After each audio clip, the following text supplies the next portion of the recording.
pagbuo ng pamilya ang isa sa mga nakakasabik na parte ng buhay ng tao. Dahil lahat ay kailangang simulan sa umpisa kung saan ay kasama mo ang kabiyak mo sa buhay. Ang sulat na ating babasahin ngayon ay pinadala ng ating kabarangay na si Aika. Isang magalang na manugang at mapagmahal na asawa. Isang babaeng umasa na magsisimula sila ng kanyang asawa, kung saan silang dalawa lang ang magkasama. Pero dahil sa mga hindi inaasahang pangyayari ay may mga planong hindi kaagad nasunod. Kinailangan nilang tumira pansamantala sa bahay ng mami ng kanyang asawa. Maayos naman sa umpisa ang pakikisama niya sa pamilya nito. Pero para kay Aika, iba pa rin ang nakabukod silang mag-asawa.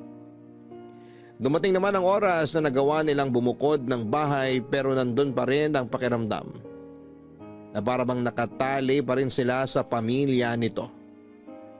Paano nga ba makukumbinsi ni Aika ang asawa niya na mag-focus ito sa kanilang pamilya? May mali nga ba sa gusto niyang mangyari para sa kanilang pamilya? Masyado na nga ba siyang nagiging makasarili? Gusto mo na bang malaman kung bakit mas pinili ni Aika na bumukod silang mag-asawa ng bahay? Handa ka na bang mainis at maiyak sa kwento ng buhay niya? Minsan ba ay nakasamaan mo na rin ang loob ang pamilya ng kapareha mo? Nagawa mo bang makipag-ayos sa kanya? Si Aika kaya? Paano niya pinili ang desisyon na gagawin niya para sa kanyang sariling pamilya?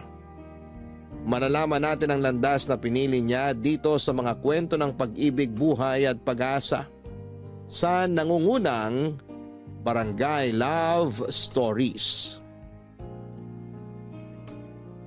Matagal ko ng pangarap noon na magkaroon ng sariling bahay kung saan ay makakasama ko ang pamilya ko. Yung pamilya ko na nagsimula at nabuo ng dahil sa wagas na pagmamahalan. Pero hindi naging madali para sa akin bago ko natupad ang pangarap na yon. Napakarami ko ring pinagdaan ng pagsubok para lamang masabi ko na tuluyan na kaming naging masaya ng pamilya ko. Dear Papa Dudut, itago niyo na lamang po ako sa pangalang Aika. 37 years old at nakatira dito sa Cavite. Ang pakikinig sa radyo ang halos araw-araw na libangan ko dito sa bahay. Lalo na kapag wala akong ibang kasama. At kailanman ay hindi naalis sa inyong istasyon na Barangay LS 97.1 ang radyo namin. Pinaka-paborito ko rin ang programa ninyo na Barangay Love Stories. Dahil palaging may life lesson na naiiwan ng bawat istorya na inyong iniere. At sana'y makapag-iwan din ng aral sa ating mga tagapakinig ang kwentong ito ng buhay ko. Nakilala ko ang first boyfriend ko, si Ponzi, sa isang church service. Maraming taon na ang nakalipas. Sa unang beses pa lamang na nagkwentuhan kami ay magaan ang loob ko sa kanya. Kaya nga nasundan pa ang araw na nagkita at nagkasama kami. Nauwi yon sa ligawan, nasundan ng ilang taon na relasyon. At nauwi sa planong pagpapakasal, Papa Dudut.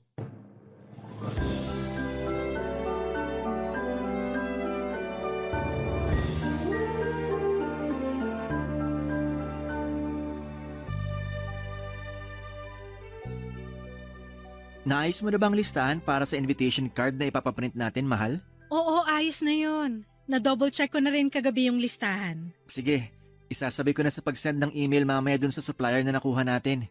Okay. Mahal, tumawag nga pala yung pinsan ko. Nagre-request siya na kung pwede raw tayo magdagdag ng vegetable dishes sa menu natin sa reception. Vegetarian kasi siya. Walang problema. May mga seafood din naman akong pinalagay sa menu para sa reception natin. Hindi rin kasi siya kumakain ng seafood. 100% vegetarian kasi siya eh. Ganun ba? May iba kasi akong kilala na vegetarian pero kumakain pa rin ng seafood. Pero ako nang bahala na magpadagdag ng vegetable dishes sa menu natin. Thank you, mahal ko. Wala yon. Iilan lang naman ang bisita sa kasal natin. Kaya gusto ko na ma-enjoy nilang espesyal na araw sa buhay natin. Ay, thank you talaga kasi palagi mong pinagbibigyan ng lahat ng request ko. Nag-give and take lang naman tayo kasi pati ikaw, pinagbibigyan mo rin naman ng mga request ko. Kagaya nung kunin nating ring bearer at flower girl yung dalawang pamangkin ko. Tapos pumayag ka rin na isama natin sa bridesmaids yung dalawang pinsan ko. Kilala ko naman sila, kaya ayos lang din sa akin. Oh, magmerienda muna kayo. Nagluto ako ng ginataang bilo-bilo para sa inyo. Ilalagay ko na tong tray ng pagkain dito sa lamesa at kumuha na lang kayo, ha? Ayan, sakto. Kasi nagugutom na rin ako sa ginagawa naming pag-aayos dito para sa kasal, Mami. Kaya nga naisipan ko na magluto ng paborito mong merienda. Thank you po, tita. Anong tita? Sabi ko naman sa'yo na mami na rin ang itawag mo sa akin. Sige po. Mami. Kukuha na po ako nitong mangkok ng ginataang bilo-bilo at nagugutom na talaga ako. Sige lang, Ponsi. May mga kailangan pa ba kayong asikasuhin o idagdag para sa kasal nyo? Halos kumpleto na rin po lahat. Hindi rin naman po kasi sobrang daming iimbitahan namin sa kasal kaya kaunti lang din ang dapat na asikasuhin. Maganda nga yung ganyan na pamilya at ilang kamag-anak at kaibigan lang ang invited. Para hindi na rin kayo masyadong mapagod sa pag-aasikaso ng lahat. Ay, ano palang balak nyo pagkatapos ng araw ng kasal nyo? Ang ibig kong sabihin, saan nyo balak na magstay habang hindi pa pwedeng tirhan ng bahay nyo? Napag-usapan na po namin ni Ponzi ang tungkol dyan. Uupa po muna kami ng apartment para sa aming dalawa. Tama po si Aika, Mami. May nakita na rin po ako na apartment na malapit lang din sa opisina ko. Mangungupahan pa kayo? Opo, pero yung mura at maliit na apartment lang po ang balak naming upahan pansamantala. Para rin po makatipid kami kahit paano sa gastos. Kung nagtitipid pala kayo, bakit hindi na lang muna kayo dito tumira sa bahay natin? Mas makakatipid kayo kaysa umupa pa kayo ng apartment. Tapos, kapag naayos na yung bahay na pinapagawa nyo, saka kayo lumipat doon. Pwede naman po pero ang napag-usapan po kasi namin ni Ponzi, uupa na lang muna kami ng apartment para hindi kami sumiksik dito sa inyo. Ay malaki tong bahay namin, kaya wala kang dapat alalahanin. Wala rin namang ibang gagamit ng kwarto ni Ponzi kapag umalis siya, kaya dumito na lang muna kayo.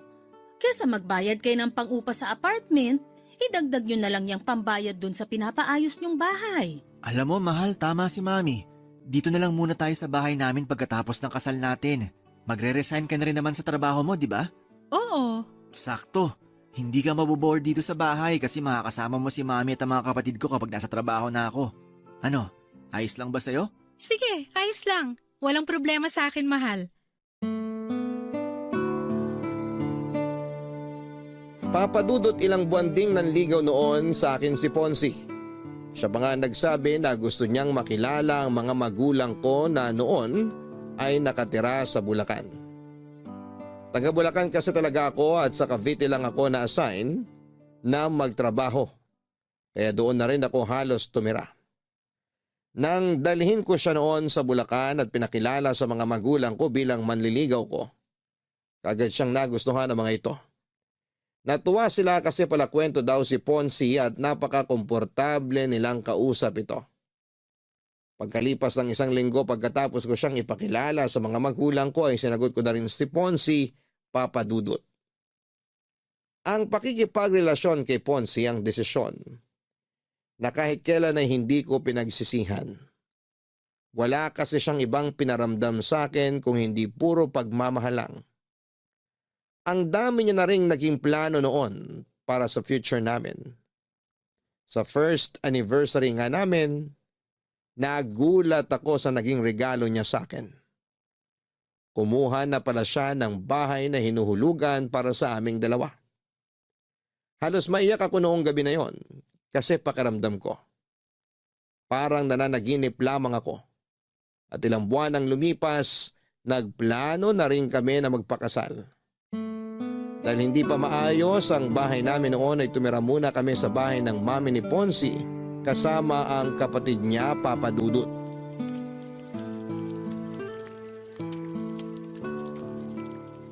Ayan, malapit nang maluto tong piniprito kong itlog. Ang bango naman ng niluluto ng asawa ko. Anong mabango rito? Pritong itlog lang to. Hindi pala yan yung mabangong naaamoy ko. Ikaw pala yun, kaya pala lalo ako nagugutom. Paamoy nga ulit ako sa asawa ko. Mahal, tigilan mo nga yung pag-amoy na ginagawa mo sa leeg ko. Baka umuwi na si Mami at makita niya tayo. Ano naman kung makita tayo ni Mami? Mag-asawa naman tayo eh. Mahal, nakakahiya pa rin. Tsaka amoy pawis na ako kasi ang dami kong niluto para sa almusal natin. Ang aga mo ngang nagising, mahal.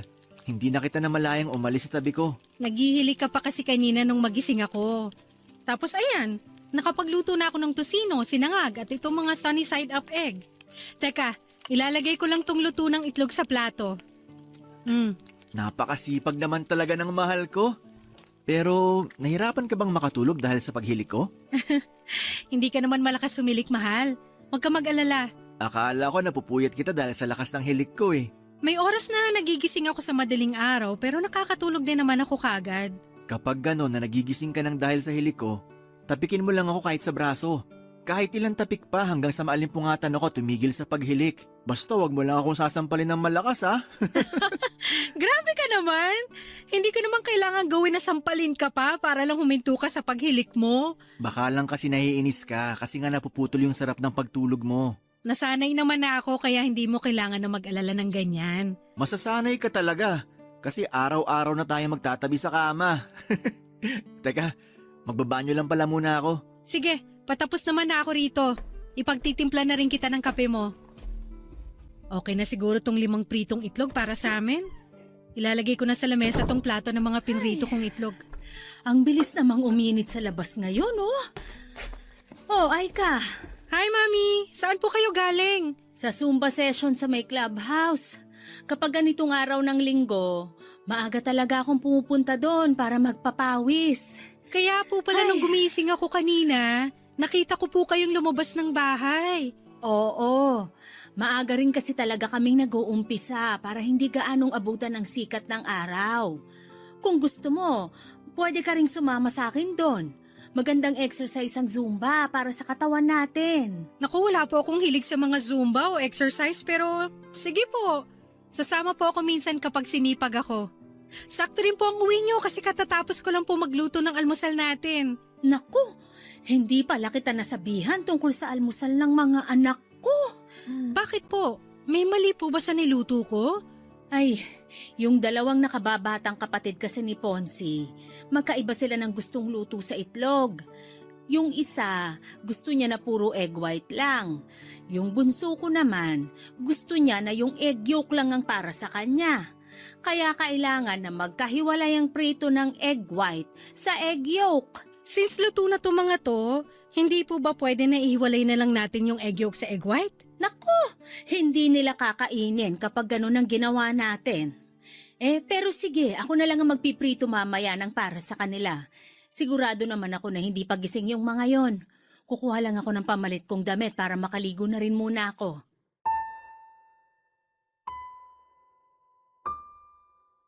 Papadudot pangalawa sa 4 na magkakapatid ang asawa ko. Ang ate niya ay wala na sa bahay dahil may sarili ng pamilya na nakatira sa ibang bansa. Ang 2 mas nakababata niyang kapatid ay nag-aaral pa noon sa kolehiyo. May kayang pamilya ni na Ponzi dahil maraming negosyo ang mami niya. Malaki rin ang bahay nila kaya may sarili kaming kwarto ng asawa ko. Pero sa totoo lang, ayoko sa ideya na doon muna kami mag-stay sa kanila pagkatapos ng kasal namin.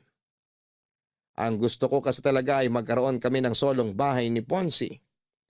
Kaya nga naiyak ako sa tuwa noong malaman ko na kumuha na si Ponzi ng bahay para sa aming 2. Isang foreclosed na bahay ang nakuha ni Ponzi, pero marami ang kailangang ayusin doon. Kaya medyo natagalan talaga ang pag-aayos niya doon. Kaya naman wala akong naging choice kung hindi ang pumayag na doon muna tumira pansamantala sa bahay ng mami niya pagkatapos ng kasal namin. Magkasundo naman kami ng mami ni Ponzi, Papa Dudut. Hindi lang talaga ako sanay na maraming kasama sa bahay. Siguro kasi solong anak ako ng mga magulang ko. At nang lumipat ako sa Cavite para magtrabaho ay solo ko rin ang apartment na tinitirhan ko noon. Pero nang tumira ako sa bahay ni na Ponce, sobrang nanibago ako, Papa Dudut. Ang dami kasi namin sa bahay at hindi rin ako sanay na may ibang tao na inaasikaso. Tapos ay pumayag pa ako na mag-resign sa trabaho kaya palagi lang talaga akong nasa bahay. Advice din kasi ng OB ko na tutukan ang pag-aalaga sa katawan ko para mabigyan ko na kaagad ng anak ang asawa ko. Ang sabi naman ni Ponce, pansamantala lamang yon. Sa oras na maging tuluyan ng maayos na ang sariling bahay namin, lilipat na kami kaagad doon. Kaya naman wala akong nagawa kung hindi ang sumang-ayon na lamang sa kanya. Iniisip ko na lamang na maswerte ako kasi mabait ang biyenan ko. Hindi siya yung kagaya ng mga napapanood ko sa teleserye kung saan ay nagiging kontrabida ang mga biyenan. At ginagawa ko na lang ang lahat ng makakaya ko para pakisamahan lahat ng mga tao sa bahay ni na Ponce, Papa Dudut.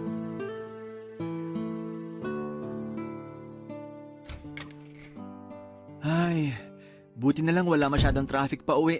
Mabuti naman at nakauwi ka na, mahal. Akala ko nga maiipit pa ako sa traffic kasi Friday ngayon. Oo nga, tapos araw din ng sweldo kaya ina-expect ko rin na mas late ka pang makakauwi. Gusto ko na nga matapos ang meeting namin kanina kasi inaantok na rin talaga ako. Nagugutom ka ba? Hindi, Sigurado ka? Pwede ko namang iinit yung dinner namin na tinola kanina. busog pa ako. Kasi umorder din ng pizza yung manager namin kanina. Kaya may pagkain kami habang nagmi-meeting. Yun talagang dahilan kung bakit inantok ako. Kasi nabusog ako dun sa pizza. Ay, makahiga nga muna dito sa kama natin. Sandali lang, ikukuha muna kita ng pambahay. Mamaya na. Huwag ka munang umalis dito sa tabi ko. Hindi ka ba muna maliligo o magpapalit ng damit? Mamaya na. Payakap muna ako sa asawa ko. Ito, yayakapin kita ng sobrang higpit. Ay, ang sarap naman talaga ng yakap ng asawa ko. Nakakawala ng pagod. Gusto mo i-massage kita? Mamaya na lang, mahal. Mas gusto ko magpahinga dito sa mga yakap mo. Bakit nga pala gising ka ng ganitong oras? Pasado 11:00 na rin ah. Ang totoo, kanina ko pa rin gusto magpahinga pero hindi ako makatulog. Bakit? May masakit ba sa'yo? Masama ba pakiramdam mo? Walang masakit sa akin at ayos lang din ang pakiramdam ko. Ano lang, nasa kwarto kasi ngayon ng bunsong kapatid mo yung mga kaibigan niya. Mga kaklase niya yata yun. Ah, oo. Mga kaklase niya nga yun.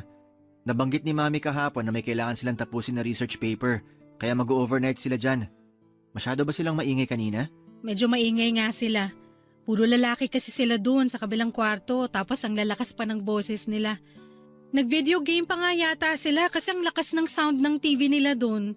Hindi ko nga alam kung nagawa ba nila yung sinasabi mong research paper nila. Pasensya ka na sa kanila, mahal. Medyo maingay talaga sila kapag magkakasama. Okay lang naman pero sana naisip nila na may iba pa silang kasama dito sa bahay. Katabi pa naman natin yung kwarto nila kaya rinig ko talaga yung mga ingay nila. Gusto mo ba na kausapin ko yung kapatid ko bukas? Wag na! Hindi naman na kailangan kasi tumahimik naman na sila bago ka dumating. Tsaka hindi lang siguro ako sanay na may ganun kaingay sa gabi. Siguro nga, mahal. At kapag naulit pa yung pag-iingay nila ng oras ng gabi, kakausapin ko na talaga siya. Pero wag mo siya nga awayan kasi baka magkaroon kayo ng issue ng dahil sa akin. Oo, hindi ko gagawin yan. Alam mo naman kung gaano ako kahinahon kapag may gusto akong ayusin na gusot sa ibang tao. Pwede rin naman nasanayin ko na lang muna ang sarili ko sa ingay nila. Minsan lang naman sila pumunta dito sa bahay, 'di ba? Kapag sem break nila, mas madalas sila dito sa bahay, mahal. Ganun ba? Sige, mukhang kailangan ko na rin talagang masanay sa ingay nila. Pasensya na talaga, mahal. Basta kapag naulit pa to, kakausapin ko ng kapatid ko para hindi nila maistorbo ang pagpapahinga mo. Papa Dudut, bukod sa naninibago ako, dahil may mga ibang kasama kami sa bahay, nahirapan din akong makisama sa mga kapatid niya. dahil mga estudyante pa sila ng panahon na yon. Nakakalimutan nilang may iba silang kasama sa bahay na hindi sanay sa ingay nila. Madalas akong napupuyat lalo na kapag nag-i-sleep over ang mga kaibigan ng kapatid niya sa bahay. Hindi ko nga alam kung paano nakakatulog kaagad si Ponzi kahit maingay sa bahay.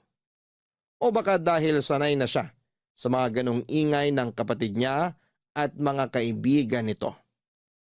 Bukod doon ay nagiging issue ko rin ang pagiging makalat ng mga ito sa bahay. Lalo na kapag wala pang biyanan ko. Ayoko kasi talaga na makalat sa lugar kung saan ako nakatira. Kaya mabilis na umiinit ang ulo ko kapag nakikita ko na wala sa tamang lalagyan ng mga sapatos o tsinelas na ginagamit nila. Pati na ang pagliligpit ng pinagkainan nila ay madalas na ako ang gumagawa.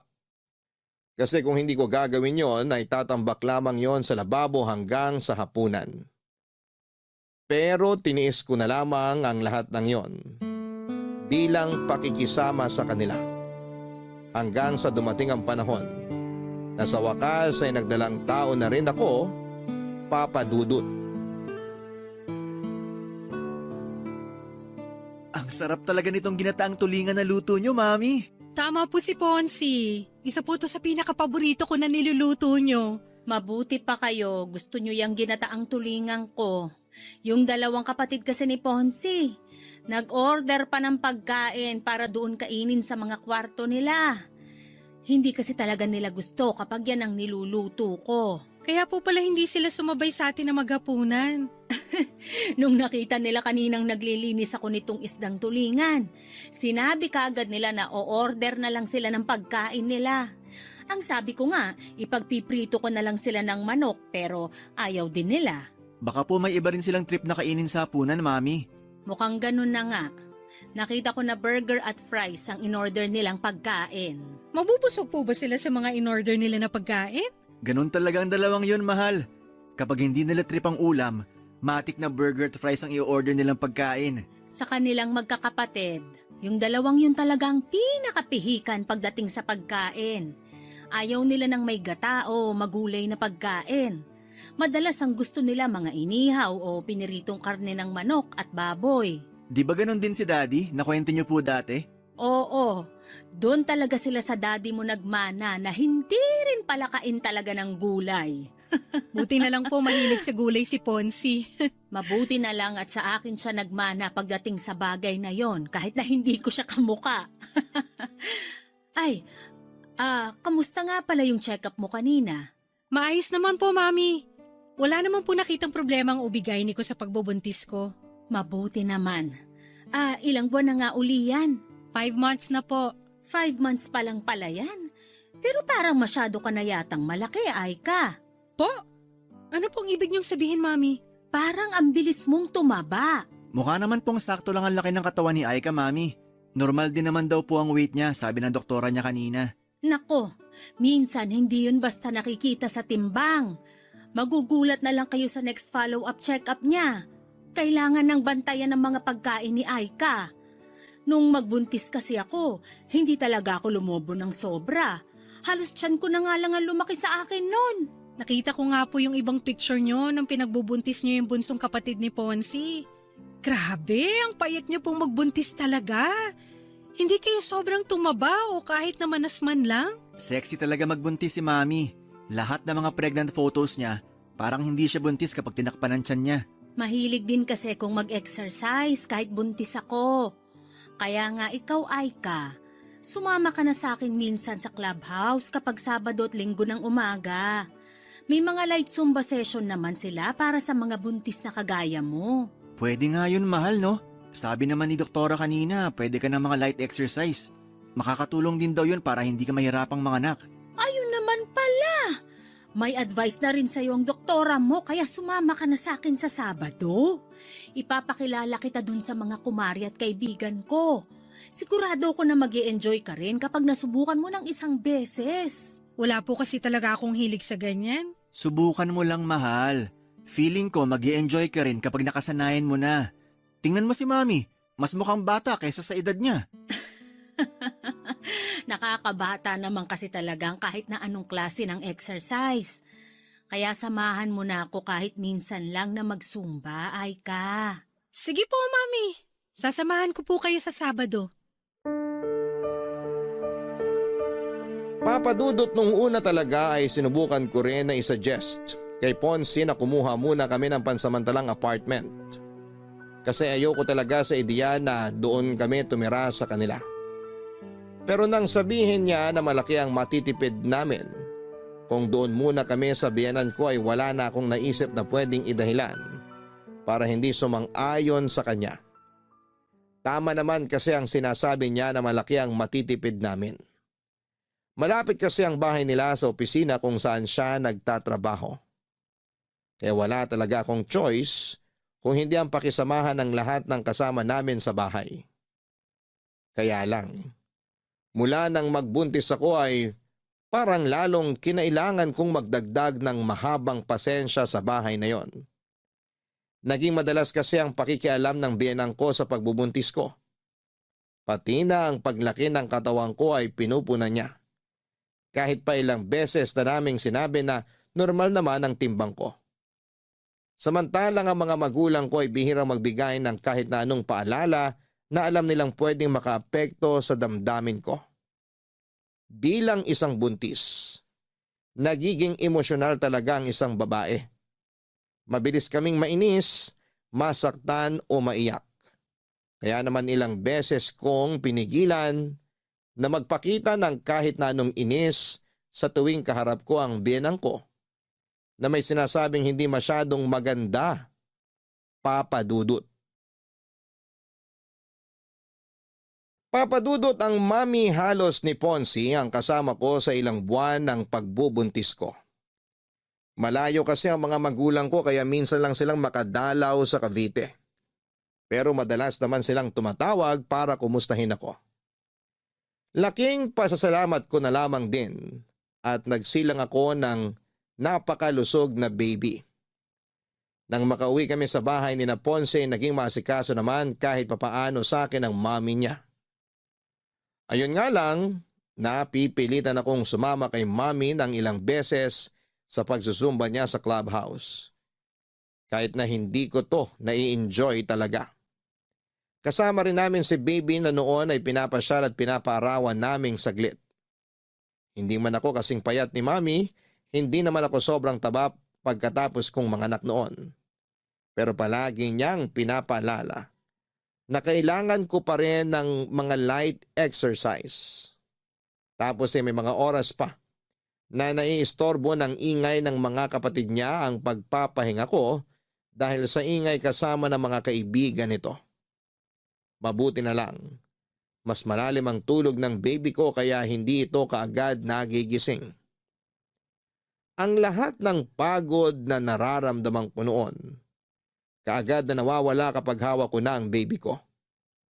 Totoo pala yung sinasabi nila na ang pagkakaroon ng anak ang isa sa mga pinakamasayang bahagi ng buhay ng isang babae. At ilang buwan pa ang lumipas noon. Sa wakas ay nakalipat na kami ni Ponce sa sarili naming bahay, Papadudot.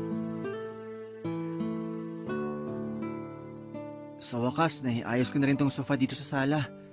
Wala na kaming malaking gamit na naiwan sa labas ng bahay. Pwede na akong maupo at makapagpahinga muna dito. Ay, sumakit ang likod ko kakabuhat ng malalaking gamit namin ah. Mahal, ito na ang kape at banana bread. Magmerienda ka muna.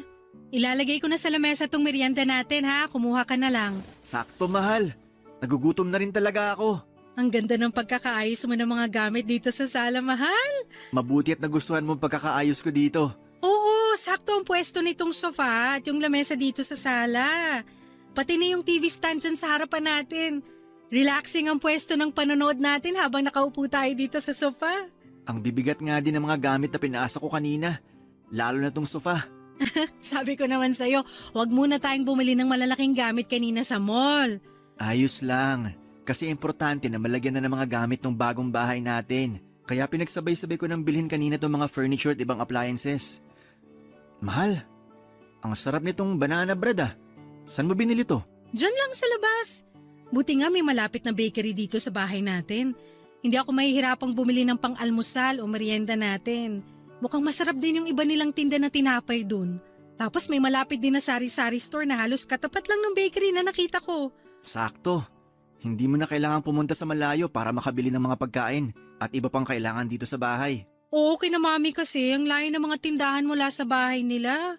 Kaya hindi ako masyadong nakakalabas noon. Kaya nga kapag nag-grocery si Mami, maramihang supply na talaga ng pagkain at iba pa niyang kailangan ng binibili niya.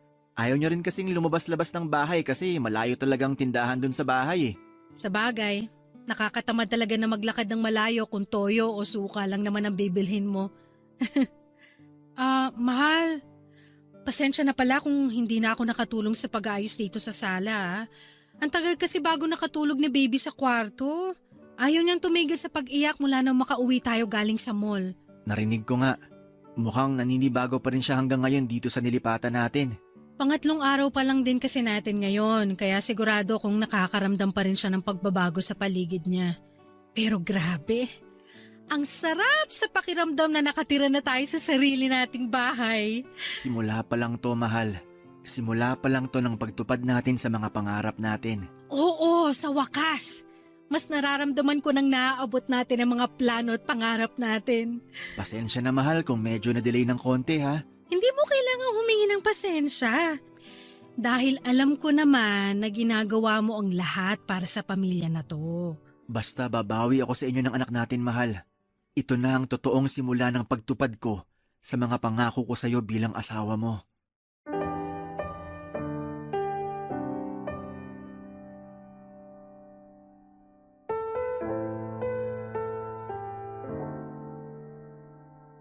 Papadudot pakiramdam ko noon ay natupad na ang isa sa matagal ko ng pangarap. Yung makalipat kami ng asawa ko sa sarili naming bahay kasama ang anak namin. Sobrang saya ko talaga at naging maasikaso ako sa mag-ama ko. Bungalow type of house nga pala ang nilipatan namin ni Ponzi. May 2 kwarto, maluwag na sala at kusina.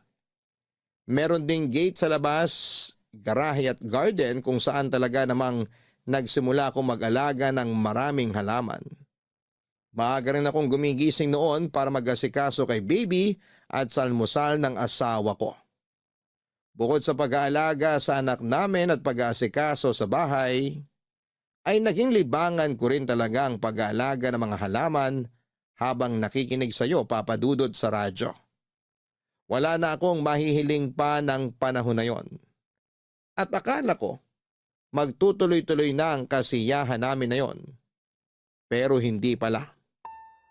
Dahil nagsimula ang pagtatalo namin ni Ponzi nang magdesisyon siyang ganapin ang first birthday ng baby namin sa bahay ng mami niya, Papa Dudut.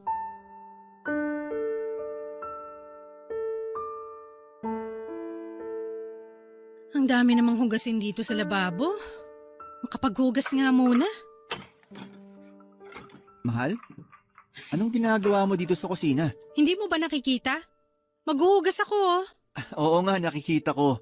Ang ibig kong sabihin, bakit ikaw ang gumagawa niyan? Nakita ko kasi natambak yung mga hugasin dito sa lababo kaya inasikaso ko na.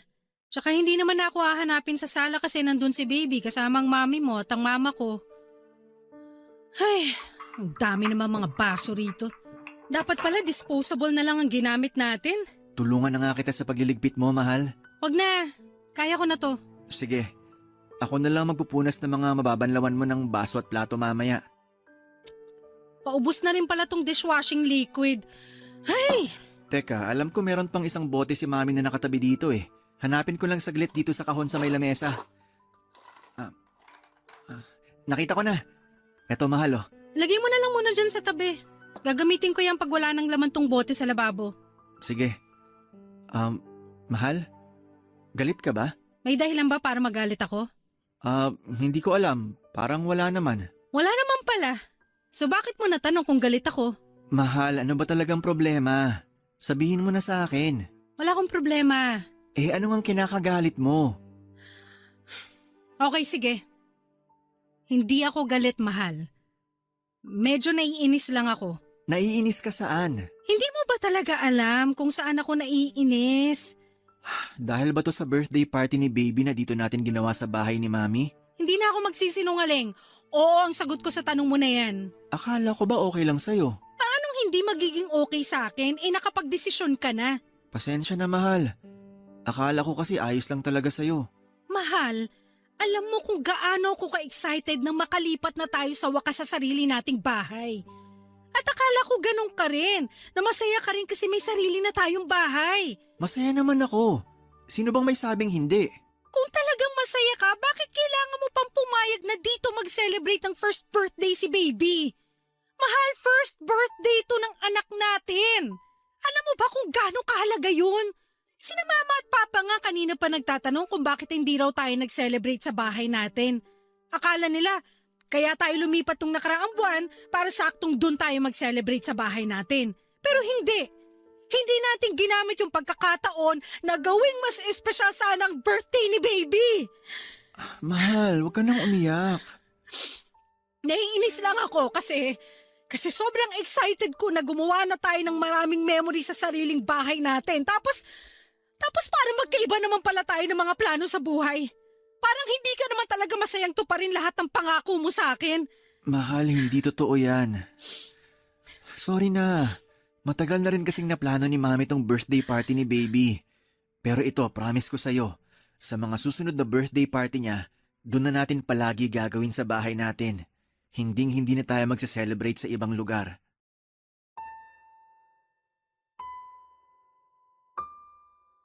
Papadudot bago pa man sumapit ang first birthday ng baby namin ni Ponzi ay marami na kaagad akong naisip na plano noon. Gusto ko na gawing espesyal ang first birthday party ng baby namin. At syempre gusto ko na gawin yon sa bahay namin. Pero 2 linggo bago ang araw na yon, nag-dinner kami sa bahay ng biyenan ko. Nagulat ako nang alokin ni Mami si Ponzi na doon sa bahay niya ganapin ang first birthday party ni baby. Pero mas nagulat ako nang pumayag kaagad si Ponzi sa sinabing yon ng mami niya. Dahil ayoko na magkaroon kami ng isyo ng biyenan ko, sumang-ayon na lang din ako sa sinabi niya kahit sobrang labag sa loob ko. First birthday kasi yon ng baby namin. At naniniwala ako na dapat doon yon ganapin sa sariling bahay namin. Nang dumating nga noon ang mga magulang ko sa first birthday party ni baby, pasimple silang nagtanong kung bakit hindi sa bahay namin ginanap ang party na yon. Sinabi ko na lang na matagal nang napagkasunduan ni na Ponzi at ng biyanan ko na ganapin yon sa bahay nila, Papa Dudut. Papadudot, nagkaayos din naman kaagad kami ni Ponzi noon. Nangako kasi siya na sa mga susunod na birthday celebration ni baby ay doon na yon gaganapin sa bahay namin. Naintindihan niya naman daw ang point ko na gusto kong mas maramdaman ang pagsisimula namin bilang isang pamilya. At hindi namin magagawa yon kung halos araw-araw kong dumalaw sina Mami sa bahay namin. Mabuti na lamang at nabawasan na ang oras ng pagbisita niya nang minsang magkasakit ang bunsong kapatid ni Ponzi na kinailangan nitong asikasuhin. Napapansin ko na rin noon na may mali sa asawa ko. Siguro maliit na issue lamang yon pero napapadalas na ang pagtatalo naming dalawa. Ayoko pang aminin noon pero napapansin ko nang may pagkamamas boy si Ponzi. Hirap na hirap siyang tanggihan ang mga request ng mami niya. Hindi naman sa nilalayo ko siya sa pamilya niya. Pero meron na kasi kaming sariling pamilya. Pamilya na dapat ay mas tutukan niya, Papa Dudut. Mukhang mas okay na tong pagkakaayos ko sa Christmas tree namin. Mas naging makulay na siya dahil sa mga dinagdag ko na decoration. Sa wakas, natapos din ako maglinis ng kotse sa garahe. Mahal, tignan mo tong Christmas tree natin. May napansin ka ba? Parang naging mas makulay siya. Dinagdagan ko kasi yan ng mga decoration. Naglagay ako ng gold ribbon dito sa may bandang ibaba, silver snowflakes dito sa gitna, at mga red flashball dito sa bandang itaas. Yung unang pagkakaayos ko nito, puro flashball at maliliit na bell lang ang nakasabit eh. Kaya namili ako ng mga pandagdag na decoration. Kaya pala mas naging buhay ang dating nitong Christmas tree natin. Talaga? Mas gusto mo ba to kaysa sa unang pagkakaayos ko nito ng isang linggo? Oo, mahal. Mas gusto kong pagkakaayos mo ngayon dyan sa Christmas tree. Ay, mabuti naman. Parang pang-apat na beses ko na yatang inaayos ang mga decoration nito. Napansin ko nga yan. Na palagi kang may napapansin sa mga decoration na nakasabit dyan. Gusto ko kasi na sobrang ganda nito lalo na sa Pasko. Yun din naman ang gusto ko, mahal.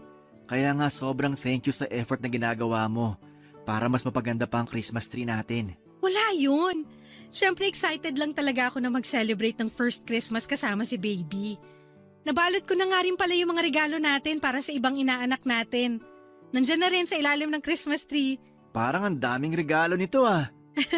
Hindi pa nga kumpleto yan eh kasi may mga regalo pa ako na hindi napabalot. Yung mga regalo natin sa mga pamangkin natin at mga kapatid mo. Mabuti na lang talaga at maaga tayong nakapamili. Ayoko rin kasi talaga nang nakikipagsiksikan sa mga tao sa mall. Kahit alam ko na mas malaki ang discount kapag malapit ng Pasko, hindi pa rin tayo pupunta doon. Mas pipiliin ko pa rin yung araw na makakapamili tayo ng wala masyadong stress. Ay naku, ako rin. Ayoko na masyadong stress kapag namimili tayo lalo na't kasama natin si baby. Naalala ko tuloy nung tuwang-tuwa siya habang nasa mall tayo. Ang dami niya kasing nakikita na bago sa paningin niya. Kaya dalasan natin ng pamamasyal para hindi siya manibago sa tuwing lalabas tayo. Mabuti naman at naisip mo yan. Dahil plano ko na rin sabihin sa'yo yan. O nga pala, bukod sa buttered shrimp, smoked salmon pasta at graham de leche, ano bang request mo na iluto ko para sa Noche Buena natin? Okay na yun, mahal. Ang dami na nga ng mga binanggit mo eh. 3 klaseng pagkain lang yung sinabi ko. Oo, alam ko. Pero hindi mo na kailangan damihan ng iluluto mo. Sigurado kasi ako na marami ring iluluto si Mami para sa Noche Buena. Baka hindi na natin matikman lahat kung dadamihan natin ng dalang pagkain sa bahay niya. Teka, tama ba ang pagkakaintindi ko sa sinabi mo, mahal? Doon tayo magno-Noche Buena sa bahay ni Mami? Oo, mahal. Hindi ko na kasi natanggihan si Mami nang mag-request siya sa akin. Alam ko na dapat first Christmas natin to ngayon dito sa bahay natin. Pero pagbigyan na natin si Mami kasi dito naman natin sa bahay sasalubungin ng bagong taon.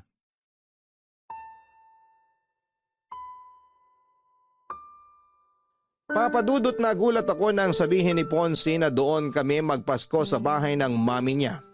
First Christmas celebration dapat namin yon sa sarili naming bahay. Pero mas pinili niya na gawin yon sa bahay ulit ng mami niya. Ang nakakainis pa doon, yung paggawa niya ng desisyon na hindi man lang tinatanong kung ayos lang ba sa akin. O siguro'y alam niya rin na hindi ako tatanggi pa, kaya hindi niya na ako tinatanong pa. Sobrang nahirapan talaga akong itago ang inis na nararamdaman ko noon. Gustong gusto kong awayin ang asawa ko. Pero dahil ayoko na dumating ang araw ng Pasko na hindi kami magkasundo ay pinakalma ko na lamang ang sarili ko. Kahit paano ay kumalma naman ako nang mangako siya sa akin na dito kami sa sarili naming bahay magse-celebrate ng bagong taon. Tinupad naman ni Ponce ang pangako niya na yon sa akin pero ang hindi ko inaasahan noon. Kasama naming sasalubungin ng bagong taon ang mami at mga kapatid niya sa bahay namin, Papa Dudut. Salamat sa pag-aasikaso niyo sa amin ng mga kapatid ni Ponce, Aika. Walang anuman po, Mami. Sana po nag-enjoy kayo sa pagse-celebrate natin ng bagong taon dito sa bahay namin. Siyempre naman, ang sasarap ng mga hinanda mong pagkain. Sabi ko naman po sa inyo, mas masarap na magluto ngayon ng asawa ko eh. Napansin ko rin yan sa dami ng mga nakain ko kagabi. Masarap din po yung mga dala niyong pagkain. Ang dami pa nga pong natira dito sa amin. Ayaw niyo po ba talagang dagdagan yung pagkain na iuuwi niyo sa bahay niyo? Oo nga po, Mami. Ang dami pa pong pagkain na natira dito sa amin. Ayos na yung mga binalot ko kanina at nilagay sa kotse. Alam nyo namang napakaselan ng dalawang kapatid mo. Kapag alam nilang nakailang init na yung pagkain, nawawala na sila ng gana. Grabe, ang seselan nga po talaga ng mga yan sa pagkain. Kaya nga hindi rin talaga masyadong madami ang niluluto ko para hindi masira at masayang sa bahay namin. Ah, Aika, Sigurado ka ba na ikaw nang bahala sa lahat ng kalat at ligpitin na naiwan namin sa bahay nyo? Opo, Mami. Kayang-kaya na po namin ni Ponce yun. Pasensya na at medyo naging makalat yung dalawang anak ko ha. Ayos lang po. Tuwang-tuwa naman si Baby sa kanilang dalawa kagabi. Oo nga po. Hanggang ngayon ang himbing ng tulog ni baby sa kwarto namin. Namiss lang din ng mga kapatid mo yung anak mo. Kaya dalas-dalasan nyo sana ni Aika ang pagdalaw sa bahay. Sige po, Mami. Basta maluwag ang schedule ko, dadalaw po kami sa inyo.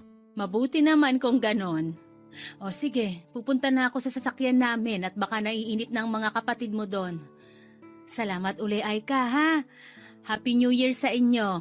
Happy New Year din po, Mami. Mag-iingat po kayo. Bye-bye.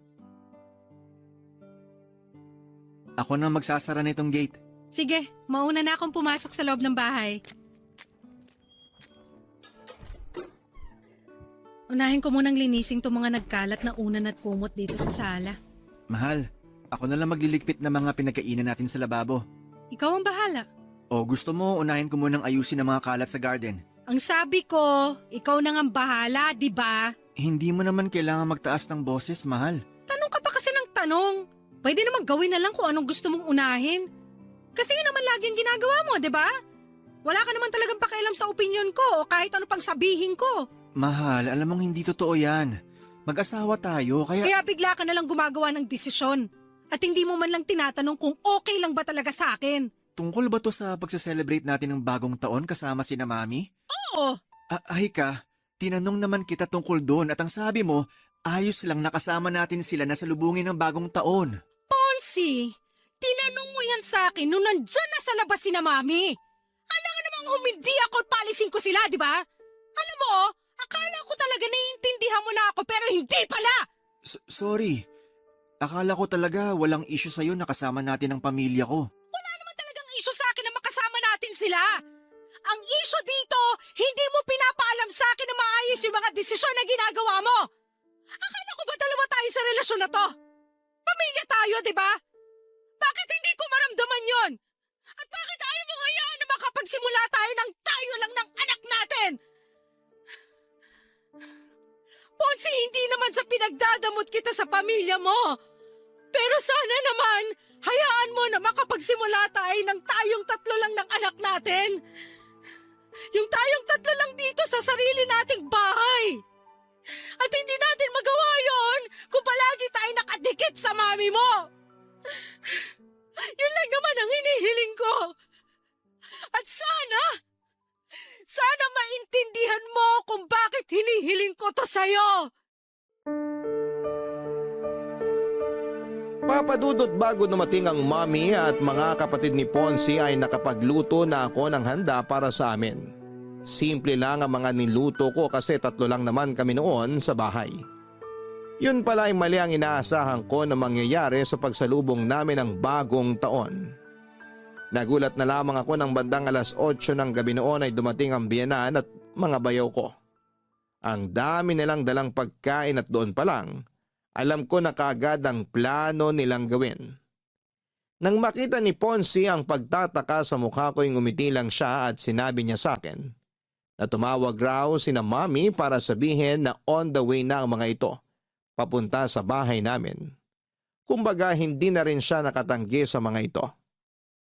Wala naman akong pinakitang hindi maganda sa Mami at mga kapatid ni Ponce ng gabi na yon. Kagaya ng dati, pinilit ko na lang napakalmahin ang sarili ko at pakisamahan sila. Pinilit kong gawing natural ang ngiti sa mga labi ko at ang tono ng boses ko sa tuwing kausap ko sila. At bago tuluyang sumikat ang araw kinabukasan ay nagpaalam na rin silang uuwi na sa bahay nila. Hanggang sa mga oras na yon, pinapakalma ko pa rin ang sarili ko. Kasi ayoko magkaroon kami ng issue ng manugang at mga bayaw ko. Mukha namang nag-enjoy sila noon sa bahay at hindi nila naramdaman na may inis na akong pinipigilan noon.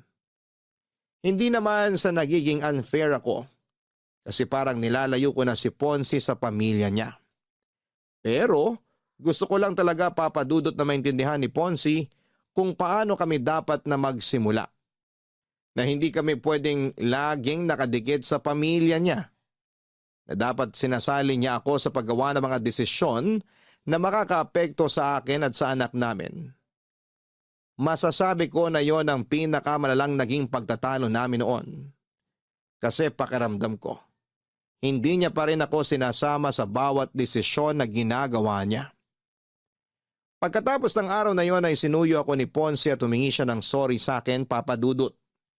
Inamin niyang naging pagkakamali niya sa relasyon namin. At nangako siya na mas magiging responsable siya bilang asawa ko at daddy ng anak namin. Masasabi ko naman na tinupad niya yon dahil pagkatapos ng araw na yon ay nagagawa na niyang tanggihan ang mga request ng mami niya na pumunta kami sa kanila. O kapag gusto nitong pumunta sa bahay namin, gumagawa ng dahilan ng asawa ko para hindi yon matuloy. Hindi naman namin sila iniiwasan sa lahat ng oras. May mga araw rin na pinagbibigyan namin sila. Pinaparamdam lang namin na mas gusto naming simulan ang pamilya namin nang hindi kami umaasa sa ibang tao. Salamat po, Papa Dudut, kung sakali man na mabasa ninyo ang sulat kong ito. Sana'y nakapag-iwan ng aral ang kwento namin ng asawa ko. Hindi masama ang matutunan nating bumukod para makapagsimula ng isang bagong buhay at pamilya. Hanggang dito na lamang po ang kwento ko. And more power sa inyong programang Barangay Love Stories. Ang inyong forever kapuso at kabarangay, Aika.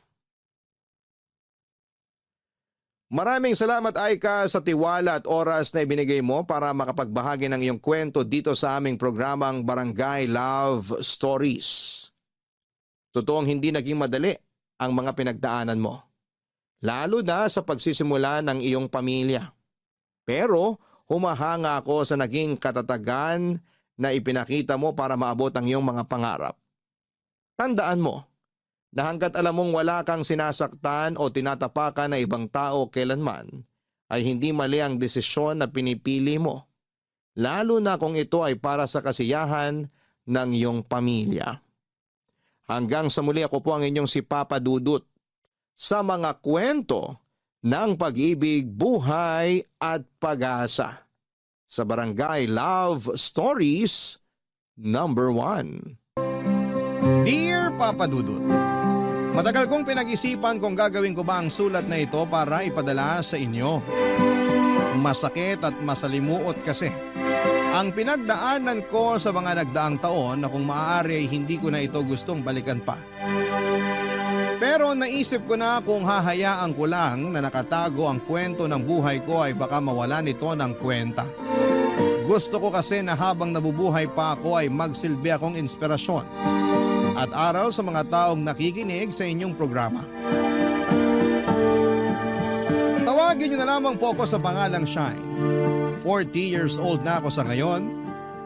Isang edad na hindi ko inaasahan na aabutin ko pa. Isa po kasi akong cancer patient, Papa Dudut, at napunta ako sa sitwasyon kong ito dahil sa mga maling desisyon na ginawa ko noong kabataan ko. Pangatlo ako sa 5 magkakapatid bilang middle child. Ako yung laging kulang sa atensyon, laging napapabayaan, hindi pinapakialamanan.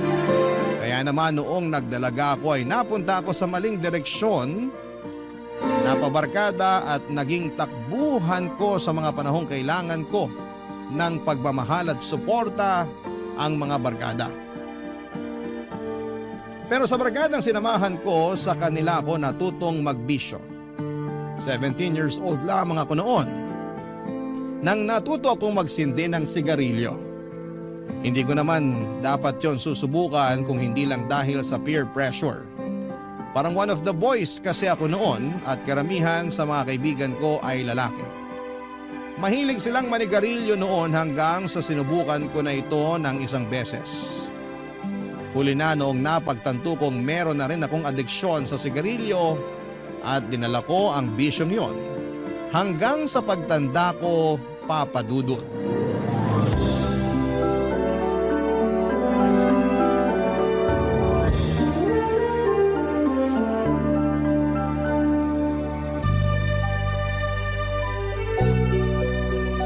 Ma! Mama! Kain na po tayo! Punta na kayo rito sa kusina! Nak, ang bango naman ang niluluto mo. Ano yan? Ano pa nga ba? Eh di paborito niyo po. Wow, tinolang manok na pagkarami-raming sayote. Opo, ma. Ay, teka. Ipaghihila ko po kayo ng upuan. Ayan. Upo na po kayo, ma. Salamat, Nak. Ikaw din umupo ka na para makakain na tayo. Mukha pa namang masarap tong niluto mo, oh. Hindi lang po yan mukhang masarap. Kasi masarap talaga yan. Niluto ko po yan ng may pagmamahal. O sige, sabi mo eh. Huhusgahan ko.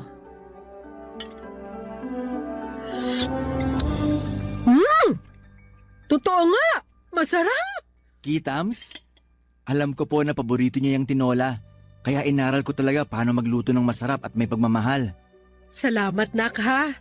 Hindi mo ko pinababayaan. Ang bait-bait mo sa akin. Kasi po mama ko kayo. Kaya bakit ko kayo pababayaan? Naisip ko lang naman pero kaya ko namang sarili ko, anak.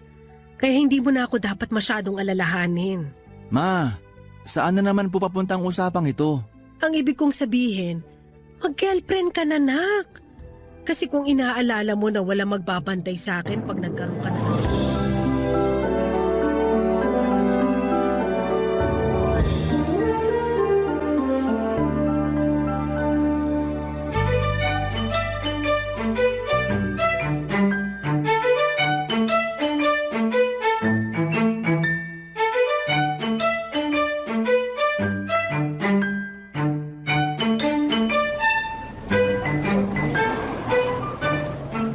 Tagal naman na magsusundo sa atin. Ano ba kasing oras sinabi mo? 8:00, Sunday ngayon kaya wag niya idahilang traffic. Mag-antay ka na lang. 10 minutes late pa lang naman yung tao eh. Ay nako, kaya ayaw na ayaw ko sa mga taong late eh. Mona, dito ka nga muna saglit. Bakit? Purong ka dito. Aray, sandali. Wag mo naman akong hilahin. Ano pa ginagawa mo? Gagamitin ko yung likod mo. Ang lakas ng hangin eh. Hindi ako makapagsindi. Ayan, sigarilyo na naman. Kakasindi mo lang kanina. Hayaan mo na. Tagal nung sasakyan natin eh. Wala akong magawa. Eto, Candy, para may ginagawa yung bunganga mo. Uy, salamat. Sakto, hindi menthol tong nabili kong Yossi kanina. Binigay ko yan para may pagkaabalahan yung bibig mo, hindi para ipareha mo sa Yossi. Ikaw talaga. Kaya ka nasasabihan bad breath eh. Kasi laging usok bunganga mo. Excuse me, hindi ako bad breath no. Mabango bunga nga ako kahit araw-araw ako naninigarilyo. Kahit amuin mo pa. Ew, yuck! Ang baho nga! Oo eh. Tingnan mo, pati boses mo nagbabago na dahil sa kakayosi. Dahil to sa ubo ko, hindi sa Yossi. Lahat na lang, Yossi may kasalanan. Hindi talaga yun dahil sa ubo, dahil yan sa kakayosi mo. Ano namang kinalaman ng Yossi sa boses ko, Aber? Mababa na boses mo, tsaka tunog gas-gas na kasi nga, dahil yan sa mga kemikal na hinihipak mo. Isang kahaba naman kasi ng sigarilyo yung nauubos mo araw-araw. Malamang magbabago talaga boses mo. Doktor ka? Paano mo naman nalaman yan? Huy, common sense lang yan. Mabuti nga sana kung vocal cords mo lang yung apektado, eh paano yung lungs mo? Huwag kang mag-alala, matibay tong baga ko. Sabihin mo sa akin yan ha, after 10 years kapag maayos pang paghinga mo. Parehong-pareho talaga kayo ng nanay ko. Ang dami niyong pagkakatulad. Tulad naman ng ano. Pareho kayong nagger. Lahat na lang napapansin. Lahat pinagbabawal. Concern lang naman kasi kami sa kapakanan mo. Matanda na ako. Alam ko kung ano ang tama at mali. Alam ko rin kung ano ang bawal at hindi. Sure ka ba? Kasi mukhang hindi naman eh. Alam mong masama sa kalusugan yung paninigarilyo eh. Pero sige ka pa rin. 13 years na ako nagyoyosi. Mukha ba akong mamamatay na? Tingnan mo nga, mas malakas pa ako sa kalabaw. Nakakatakbo pa nga ako eh. Gusto mo, lakarin na lang natin yung pupuntahan natin? Tingnan natin kung sinong masihingalin sa ating dalawa, ano? Bahala ka dyan. Mamamatay na lang talaga ako dahil sa kakayosi mo eh. Uy mo talaga. Totoo naman. Marami ng cases ngayon ang nagkakaroon ng lung cancer dahil sa secondhand smoking. Akala mo ba ikaw lang apektado sa usok ng sigarilyo mo? Hindi, damay din ako no. Tuwing magkasama kaya tayo, lagi ko nalalanghap yung yosi mo. Eh di dun ka sa faraway para di ka magka-lung cancer. Uy, tapos alam mo ba, isang beses napagkamalan ako ng boyfriend kong nagyoyosi daw ako. Talaga? Bakit ka naman yung pagkakamalan? Malamang, amoyosi kasi ako. Sumakay ako sa sasakyan mo nung time na yun eh. Yung sasakyan mo, sa halip na air freshener, usok ng sigarilyo na aamoy. Anong sinabi mo? Sinabi ko na ikaw kasama ko. Ayun, nagets naman agad niya. Sira ulo talaga yun. Nakakabit na yung pangalan mo sa sigarilyo. Sa sobrang kaadikan mo dyan, kulang na lang, yan na rin kainin mo araw-araw. Oo na, ako na ang rina ng sigarilyo. Happy ka na? Saka na lang ako magiging masaya kapag tinigil mo ng bisyo mong yan na mukhang imposible nang mangyari. Mas posible pa yata ang pagputi ng uwa kaysa magkatotoo yung hiling ko eh. O ito na, papatayin ko na. Gina G ka naman dyan. Papatayin mo kung kailan pa ubus na. Pengi ng pabango. Hindi na kailangan. Kahit maligo ka pa ng pabango, hindi na maaalis ang amoy ng yosi sa katawan mo. Parte na yan ng body scent mo. Sige na, bago pa dumating yung sundo natin. Wala akong dalang pabango. Alcohol gusto mo? Oo, kahit ano na dyan. Noong mga panahong yon ay hindi ko alam na nagsisimula na akong makaramdam ng mga sintomas sa katawan ko. Nagkaroon ako ng ubo na hirap nang gumaling. Ubuing bata talaga ako, Papa Dudut, dahil simula pagkabata ay mahina na talaga ang immune system ko. Kaya na mga nagkaroon ako ng ubo na hindi gumagaling ay hinayaan ko na lamang ito dahil nasanay naman ako. Nataon din na flu season noon at sunod-sunod ang mga taong nagkakaroon ng ubot sipon. Kaya hindi ko ito pinansin masyado. Hindi nagtagal ay nagsimula akong makaramdam ng pagkahingal. Dati na akong madaling mapagod dahil nga sa pagsisindi ko ng yosi. Pero noong mga time na yon ay mas lumala pa ang paghihingalo ko. Minsan kahit nakahiga at nagpapahinga ay para akong tumatakbo ng ilang kilometro sa bilis ng paghahabol ko ng hininga ko. Ganon pa man ay hindi pa rin yun naging rason para magkaroon ako ng pagkabahala. Nagpatuloy ako sa buhay at nagpatuloy pa rin ang pagiging chain smoker ko. Papadudot, sigarilyo na ang naging best friend ko simula noon. Kapag masaya, stress o kinakabahan ay palagi akong nagsisindi. Kapag gusto kong magpahinga bago matulog at pagkagising sa umaga, habang nagkakape ay laging may nakaipit na stick ng sigarilyo sa pagitan ng mga daliri ko. Nakaka-addict kasi ang nicotine na dala ng sigarilyo. Sa pamagitan noon ay kinakalma nito ang sistema ko. Lagi nga akong pinagsasabihan ng mga kakilala ko dahil minsan ay nasosobrahan na ako sa paghithit ng sigarilyo. Pero lagi kong sinasabi na lahat naman ng tao ay mamamatay din, kaya sinusulit ko na lamang ang buhay ko sa pamamagitan ng paninigarilyo.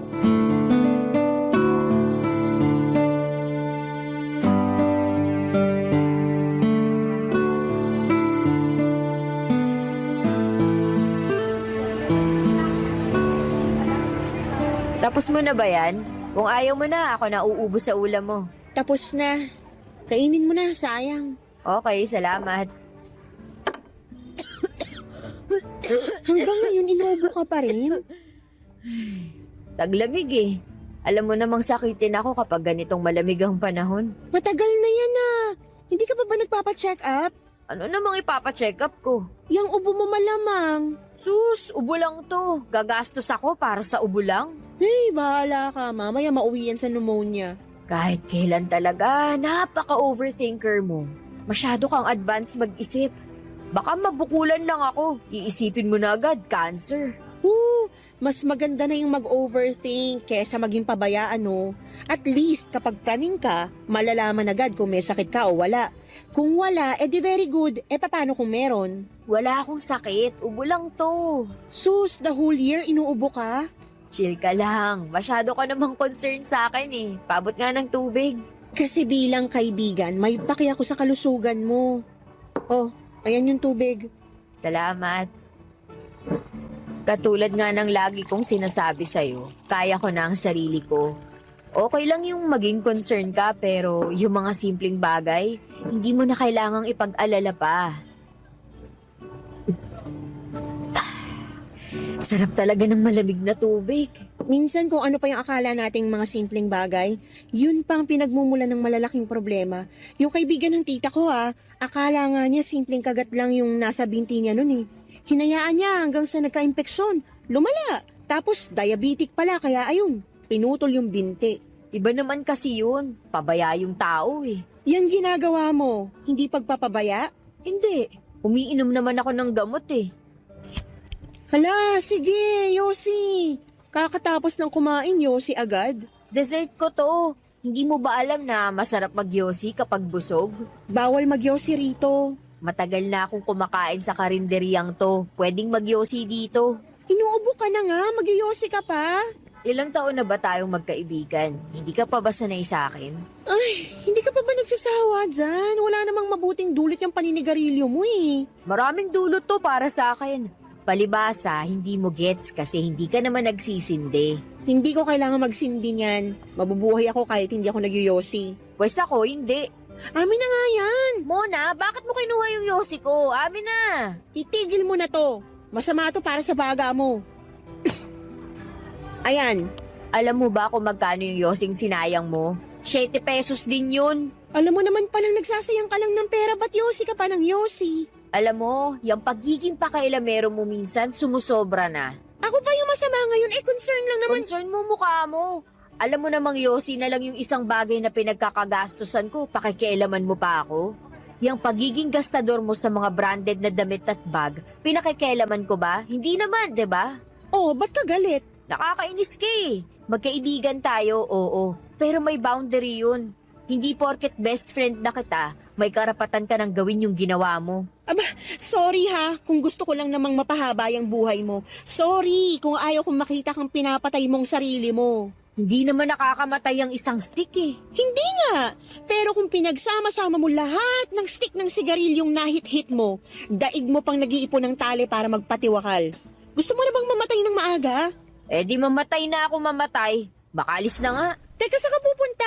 Shine! Bibili ng yosi. Sandali, hintayin mo ako. Hindi ko naman sinasadyang awayin si Mona noong mga time na yon, Papa Dudut. Alam kong concern lamang siya sa kalusugan ko. Kaya lang ako nainis at nagalit sa kanya ay dahil alam kong may katotohanan ang mga sinabi niya sa akin. Nag-away man ay nagpatuloy pa rin naman ang pagkakaibigan namin. Lagi pa rin niya akong sinusuway sa paninigarilyo ko. Pero wala rin naman siyang nagagawa dahil hindi ko rin naman siya sinusunod. Papa Dudut, halos 1 taong ko ring hinayaan ang mga sintomas na yon sa katawan ko. Masyado ko nakatutok noon sa pagiging alipin ng salapi. Hindi ko na napansin pa na kailangan na rin pala ng atensyon ng katawan ko. Nagsimula akong makaramdam ng chest pains, maging ang ubo ko ay lumala ng lumala sa puntong kada ubo ko ay sumasakit na ang muscles sa bandang tiyan ko. Mas nahirapan din akong huminga at kaunting kibot lang ay para bang nauubusan ako ng hangin sa baga ko.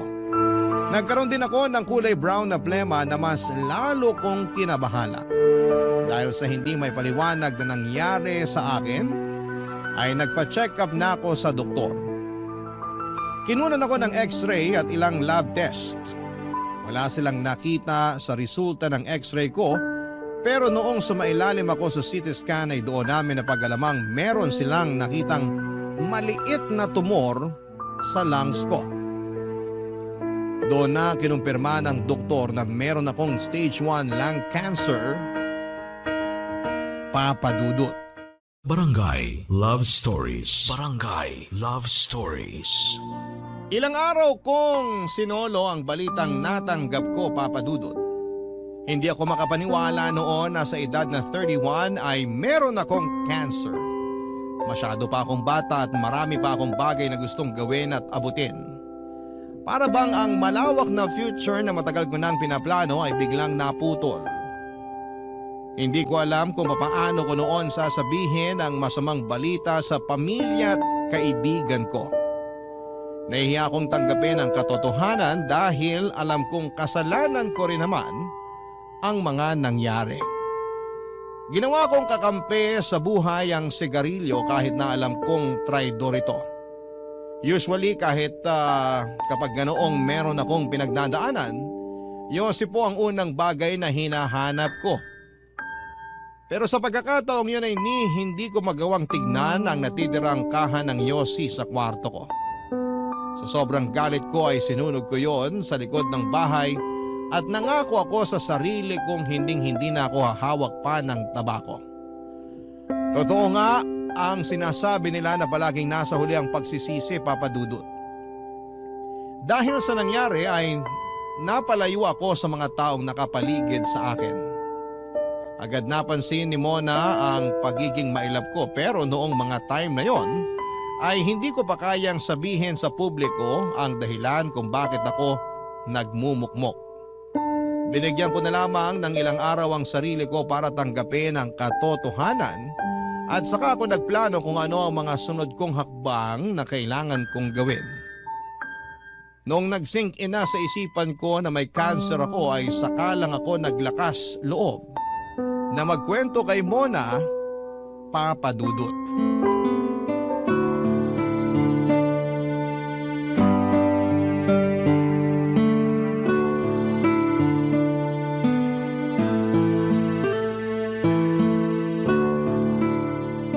Ito, Juice. Magmerienda ka muna. Salamat. Anong meron? Ba't bigla ka namang nakaalalang bumisita rito sa bahay? Wala, namiss lang kita.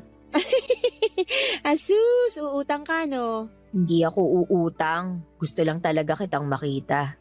Kakalabas lang natin last weekend, miss mo na ako agad. Oo, sobra. Hoy, ikaw ba talaga si Shine? Ngayon lang kita nakitang naging ganito ah. Anong meron? Kabilugan ba ng buwan ngayon? Bakit bigla-bigla ka na lang nagiging sentimental? Sa tagal ng pagsasama natin, never mo pang inadmit sa akin na namimiss mo ko. Anong meron? Yung totoo. May natanggap akong balita nitong linggo lang. Anong klaseng balita? Galing ako sa ospital. Nagpa-check up na ako. Sinunod ko na yung gusto mong mangyari. O tapos? Ano yung findings? May cancer ako. Ano? Cancer? Anong klaseng cancer? Walahan mo kung ano. Huwag mong sabihin lung cancer. Tumpak, tama. Lung cancer nga. Alam ko sasabihin mo. Ito na pala ako sa kakayosi ko. Hindi! Ba't ko naman sasabihin yun? Oo, malakas kang magsigarilyo pero hindi ko naman gustong magkaroon ka ng ganitong klaseng sakit, no? Hindi ako matutuwa na sa ganito humantong ang lahat. Okay lang din naman kahit sabihin mo sa akin yun. Deserve ko naman. Hindi ako nakinig sa mga payo mo. Hindi ko sinunod yung mga paalala mo na itigil ko na tong bisyo ko. Heto ako ngayon, may tumor na sa baga. Gaano kalala? Maliit lang daw. Stage 1 yung cancer kaya pwede pang labanan. Ay, mabuti naman. So anong gagawin mo? Anong sinabi ng doktor? Paano yan magagamot? Sandali, isa-isa lang. Curable naman daw tong sakit ko. Talaga?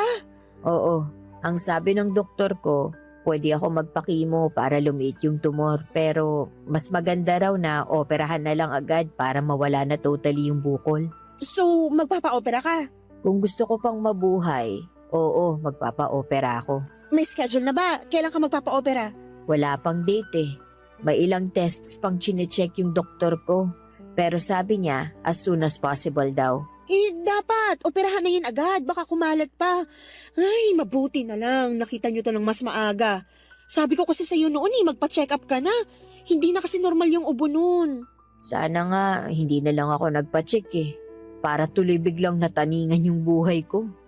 Last week lang, ang saya-saya ko. Ang dami kong plano. Tapos ngayon, parang binagsakan ako ng mabigat na bato. Ano ka ba? Mas mabuti nga yung nalaman mo agad ngayon kaysa nalaman mo kung kailan huli na ang lahat. Ay, grabe bumawi ang mundo, no? Hindi ko inalagaan ng maayos tong sarili ko kaya ganito yung nangyari eh. Grabe man ang palang kapalaran. Ganito yung nangyari kasi kailangan mo pang mabuhay ng mas matagal. Maaga mong nalaman ng lahat kasi siguro hindi mo pa talaga time. Kumbaga, binigyan ka ng second chance para baguhin ang mga mali, para ayusin ang lahat. Yun ay kung magiging successful ang operasyon. Sabi mo nga, maliit lang yung tumor kaya tiwala ako na kayang-kaya yung tanggalin ng mga doktor. Basta pagkatapos niya na, please lang, tumigil ka na sa paninigarilyo. Hindi na nga ako makatingin sa anumang yosi ngayon eh. Kapag nakakakita ko ng naninigarilyo, naninikip yung dibdib ko. Parang gusto kong sugurin yung tao para pigilan, pagsabihan na kung ayaw niyang matulad sa akin, itigil na niya ang paghit-hit. Ba't hindi mo ginawa? Okay ka lang? Mamaya bugbugin pa ako, sabihan pa akong baliw. Alam mo naman kung gaano katigas ang ulo ng mga mahilig magbisyo eh. Ako na nga lang, hindi mo naman napigilan. Kailangan talaga yung madadala ka, no? Nakakalungkot lang na kailangan pang umabot ang lahat sa ganito para lang magbago ka. Kaya nga eh, mas matigas pa kasi sa bato tong ulo ko. Pero alam kong kaya mo tong labanan. Matapang ka eh. Araw-araw kitang ipagpapadalangin. Salamat. Mas pinili ko ang magpa-opera, Papa Dudut, para masiguradong tuluyan ng maaalis ang cancer sa katawan ko. Sa awa ng Diyos ay naging successful naman ang operasyon ko. Mabuti na lamang daw at maaga nilang na-diagnose ang sakit ko. Kung hindi, baka mas lumaki pa at may chance na kumalat pa ang tumor sa baga ko.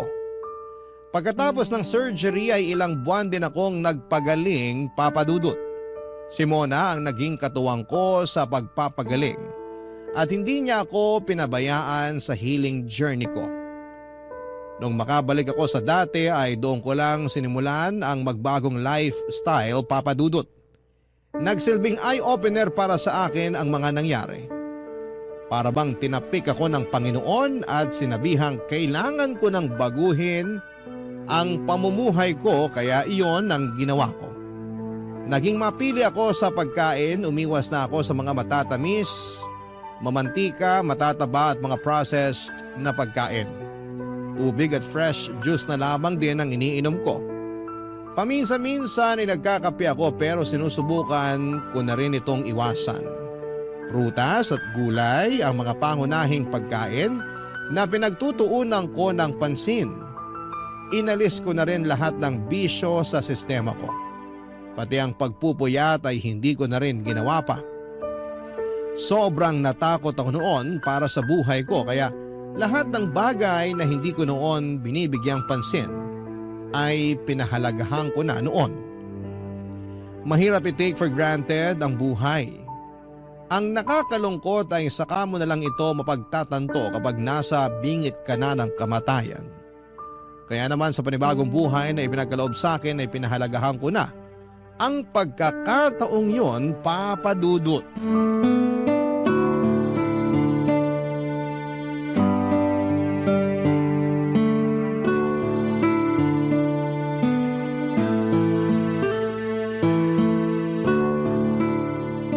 Oh, cheers! Cheers for more healthy years. Wait lang, nasa na yung tubig ko? Ay, oo nga pala, hindi ka na uminom ng alak. Oo, nagbagong buhay na tayo. Ikaw, magbago ka na rin. Huwag ka nang mag-inom. Baka mamaya, ikaw sumunod na magkasakit dyan. Huy, wag naman sana. Tsaka, occasional drinker lang naman ako. Iinom lang ako kapag may importanteng okasyon. Heto pala yung tubig ko. Game, cheers! Cheers! I-celebrate natin tong araw na to dahil 1 taong ka ng cancer-free. Congratulations! Salamat. Celebration din to ng bagong lifestyle ko. Akala ko mahihirapan akong isustain tong bagong buhay na to. Pero madali lang naman palang mabuhay ng healthy. Malakas yung motivation mo eh. Kung ayaw mong maulit yung nangyari sa'yo, talagang pipilitin mong magbago. Sadyang eye-opener lang talaga yung nangyari sa akin. Salamat pala na hindi mo ko iniwan the past year. Sinamahan mo ko sa laban ko. Para saan pa't naging magkaibigan tayo kung tatalikuran kita sa mga araw na kailangan mo ng suporta, 'di ba? Yung sinasabing walang iwanan sa hirap at ginhawa, hindi lang para sa mag-asawa 'yun, para rin 'yun sa mga magkakaibigan. Mabuti na lang talaga naging kaibigan kita. Kahit gaano kasama ugali ko, may nanatiling tao sa tabi ko. Ako lang din naman kasi nakakaintindi sa ugali mo eh. Ako lang yung nakakatagal. Sinabi mo pa. Pero may kailangan pa tayong i-celebrate ngayon. Ano? Kanina ko pa binabalandra sa to eh, pero hindi mo napapansin. Tingnan mo tong nasa daliri ko. Bakit? Ano ba yan? Oh my gosh, Sing-Sing! Nag-propose na sa'yo yung boyfriend mo? Oo, engaged na kami! Congrats, Mona! Kailan pa? 2 days ago. Bakit ngayon ko lang to nalaman? 2 araw ka na palang engaged, hindi ko man lang alam. Wala namang nakakaalam eh. Ikaw pa lang yung pinagsabihan ko. Siyempre, sa'yo ko unang sasabihin. Mas nauna ka pa nga kaysa sa pamilya ko eh. Paano siya nag-propose? Ginawa ba niya yung long-time fantasy proposal mo? Yung luluhod siya sa harap ko habang napapalibutan kami ng red roses? Oo, yun nga. Hindi, pero mas romantic yung ginawa niya. Paano? Kwento mo dali. 2 days ago, sinundo niya ako sa work. Nag-mall kami, kumain sa restaurant, tapos binili niya ako ng dress. Dress? Para saan naman yung dress? Magpo-photoshoot daw kami para sa anniversary namin. Teka, next week pa yung anniversary nyo, di ba? Oo, gusto daw niyang mag-post ng picture naming dalawa kaya naisipan niya magpa-photoshoot. Then, pagka-uwi namin sa apartment niya, nakaayos na lahat. May mga flower, may kandila, may balloons pa. Siyempre, photoshoot nga kaya expected ko na may props, 'di ba? Hindi ko alam, proposal na pala yung nangyayari. Paano nga siya nag-propose during photoshoot? Oo, nakailang takes na kami nung sinabi niya. Gusto raw niya akong kunan ng nakatalikod. Eh di, tumalikod ako. Pagtalikod, wala akong mantay na flash ng camera. Pagharap ko, nakaluhod na siya, tsaka may hawak ng singsing. Oh my gosh! Kinikilig ako! Ang nakakatawa, hindi pa man siya nagsasalita. Umiiyak na siya. As in? Oo. Hindi na nga niya nasabi yung speech na ilang araw na daw niyang prinactice eh. Ang nasabi na lang niya, will you marry me? Dahil sa sobrang kaba. Sana all ikakasal na. Gawin mo akong maid of honor ha. Kung hindi, magtatampo talaga ako. Sino pa bang magiging maid of honor ko kundi ikaw? Kaya nga nalampasan mo yung cancer mo eh, kasi magiging maid of honor pa kita eh. May date na ba yung kasal? Wala pa, pero most likely this year na. Agad-agad? Ba't pa namin patatagalin? Eh sa edad kong to, wala na akong kailangang antayin pa. Ano pang ginagawa mo? Eh di magplano na tayo ng kasal. Ngayon na? Bakit naman hindi? Simula noon ay sunod-sunod na ang mga magagandang bagay na nangyari sa buhay ko. Para bang simula noong binago ko ang pananaw ko sa mundo ay naging maganda na rin ang pasok ng mga bagay-bagay sa buhay ko. Kaso nga lang, kasabay nito ay nawalay sa akin ang isa sa mga pinakamahalagang tao sa buhay ko. Si Mona. Understandable naman Papa Dudut na hindi forever mananatili sa tabi ko si Mona bilang kaibigan. Tatanda rin kami at magkakaroon ng kanya-kanyang pamilya, kanya-kanyang buhay kung saan ay hindi na namin kakailanganin pa ang isa't isa. Noong ikinasal si Mona sa kanyang asawa at bumuo sila ng sarili nilang pamilya, ay unti-unti kami nagkaroon ng falling out. Naging busy ako noon sa bago kong buhay, samantalang naging busy din siya sa bago niyang mundo. Magkaibigan pa rin naman kami, nakakapag-usap pa rin kami maya't maya at nagkikita kapag may mga importanteng okasyon sa buhay namin. Pero hindi na ito katulad ng dati, Papa Dudut. Siguro'y ganon talaga ang buhay. May mga taong ganon man kaimportante para sa atin ay mawawalay din sila mula sa atin at maintindihan ko naman yon. Sa mga sumunod na taon ay tuluyan nang tumigil ang ugnayan namin ni Mona, lalo na noong lumipat na siya sa Rizal. Saka ko na lang noon naramdaman ang kawalan ni Mona noong isang masamang balita na naman. Ang biglang bumagsak mula sa buhay ko at wala akong kaibigan na matakbuhan noon. Papa Dudut, pagkalipas kasi ng 5 taon, ay muli akong nakaramdam ng mga sintomas ng lung cancer. Ang sakit na minsan ko nang tinalo at nilabanan. Barangay Love Stories. Barangay Love Stories. Kinumpirma ng sarili kong doktor ang pagbabalik ng cancer sa katawan ko, Papa Dudut. Sa pagkakataong yun ay hindi katulad noong naunang findings. Mas aggressive na raw ang cancer sa lungs ko. Noong panahong yun ay feeling ko ay tinaydor ako ng mundo. Alam kong ginawa ko ang lahat para baguhin ang buhay ko. Ginawa ko ang lahat para maging healthy ako sa nagdaang taon pero sa huli bumalik pa rin ang cancer. Noong nalaman ko ang balita ay agad akong naghanap ng makakaramay. Nalungkot at nagulat ang mga kamag-anak ko noong nalaman nilang bumalik ang cancer ko. Pero ang pakikiramay at pag-comfort nila sa akin ay hindi naging sapat. Naisip kong i-message si Mona para kumustahin siya. Noong time na yon at halos 2 taon na rin kaming walang contact sa isa't isa. Ang huling message ko sa kanya ay noong binati ko siya ng happy birthday. Ilang araw bago ako nakatanggap ng reply mula kay Mona at nung nalaman niyang may dala akong masamang balita, pinagalitan niya ako. Dahil hinala niya ay bumalik na naman ako sa paninigarilyo. Pero nung sinabi ko na never ako nagyosi simula noong nagka-cancer ako, ay sa kanya ako inimbita sa bahay nila. Matagal na panahon na akong hindi nakakadalaw sa bahay nila Mona. Ang huli ay noong nanganak ito bago pa nagka-pandemic. Bumiyahe ako papunta sa Rizal para muling makita ang kaibigan ko. Pero nagulat ako nung nakita ko ang itsura ni Mona na ilang taong ko nang hindi nasisilayan. Papa Dudut.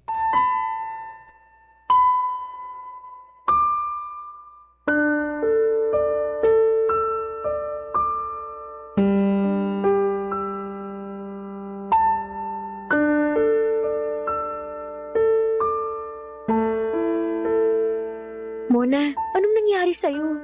Paano ka nagkaganito?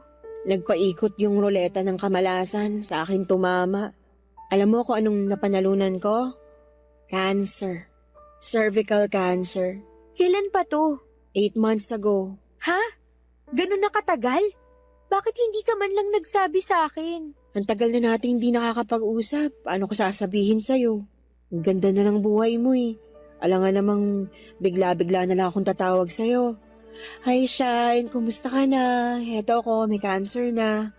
Ang pangit naman na lalapit ako sa'yo kung kailan may malaki akong pinagdadaanan. Mas maganda na yun kaysa madatnan kita ng ganito. Buong akala ko, masaya na ang buhay mo. Nasa tahimik na kayo ng asawa mo. Tapos ganito makikita ko? Naghihirap ka nang wala ako? Ayoko maging pabigat sa buhay mo. Hindi ka magiging pabigat.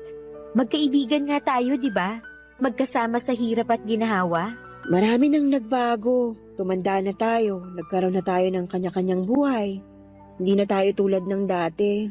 Ang payat mo na. Mas matanda ka ng tingnan kaysa sa lola ko. Ganun na ba kalala? Oo, kumain ka naman. Malapit nang lumabas yung mga buto sa katawan mo. Ang nipis na ng balat mo. Wala na. Sobrang nag-deteriorate na tong katawan ko eh. Lumaban ka. Cancer lang yan. Yung akin nga, nalabanan ko eh. Wala na to. Late stage na yung sakit ko eh. Tinaningan na nga ako ng doktor. Hindi totoo yung taning-taning na yan. Magtiwala ka sa Diyos. Milagro na lang ang magpapagaling sa akin. Na hindi imposibleng mangyari. Give up na ako. Nag-give up na rin tong katawan ko eh. Hindi mo man lang ba ako aantaying ikasal? Magiging maid of honor pa kita. Eh di maghanap ka na ng mapapangasawa mo ngayon habang buhay pa ako. Sira ulo ka. Bakit ako mag-a-adjust para sa'yo? Ikaw ang maghintay. Pahabain mo yung buhay mo para makita mo kung ikasal. Which is mukhang malabo na rin palang mangyari. Bakit? Wala ka na bang planong mag-asawa? Sayang yung jeans mo. May plano ako pero ang mundo mukhang wala ng plano para sa akin. Ano ibig mong sabihin? Nagpunta ako dito kasi kailangan ko ng kaibigan. Namiss kita eh. Teka, familiar tong eksenang to ah. Di ba nangyari na to dati?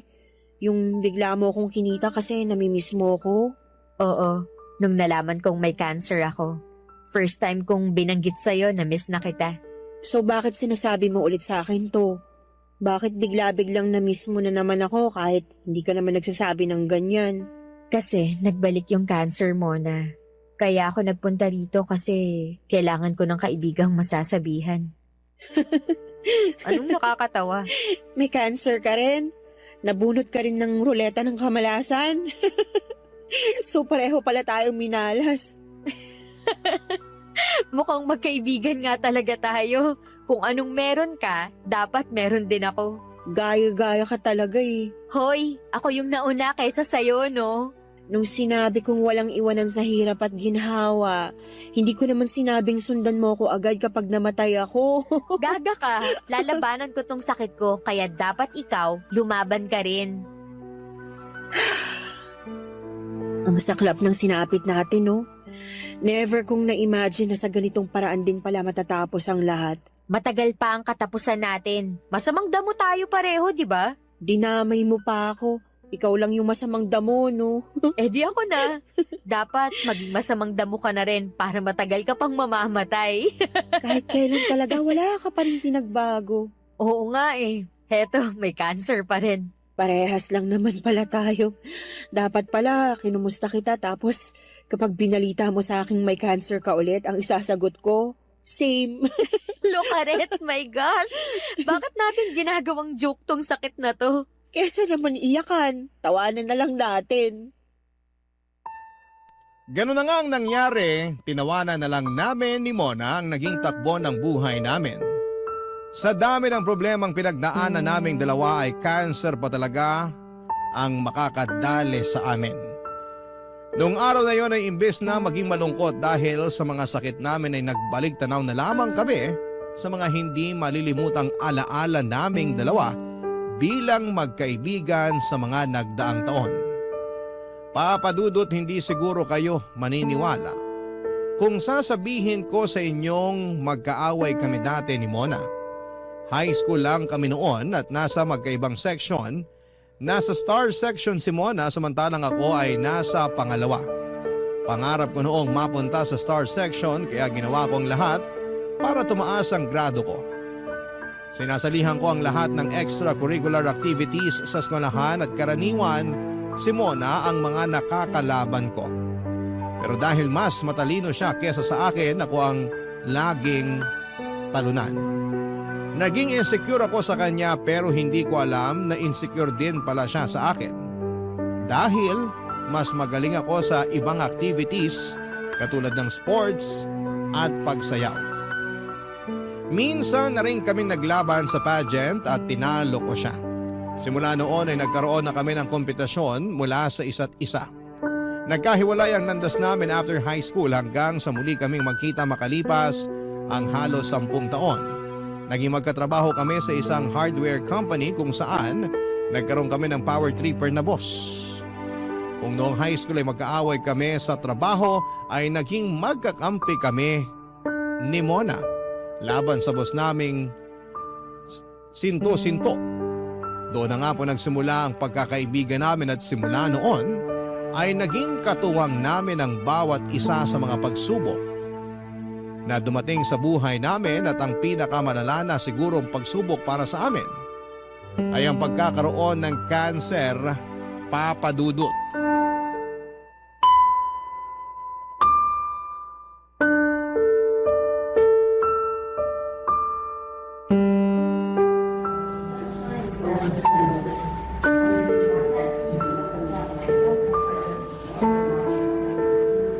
Mona, tulog ka na?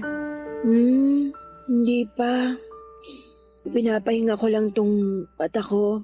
Sabihin mo lang kung gusto mong magpahinga para maiwan kita, hindi kita maabala. Huwag kang umalis. Araw-araw na nga ako nakahiga, pagpapahingahin mo pa ako. After nito, hindi na ako gigising pa kaya susulitin ko na tong natitirang oras ko.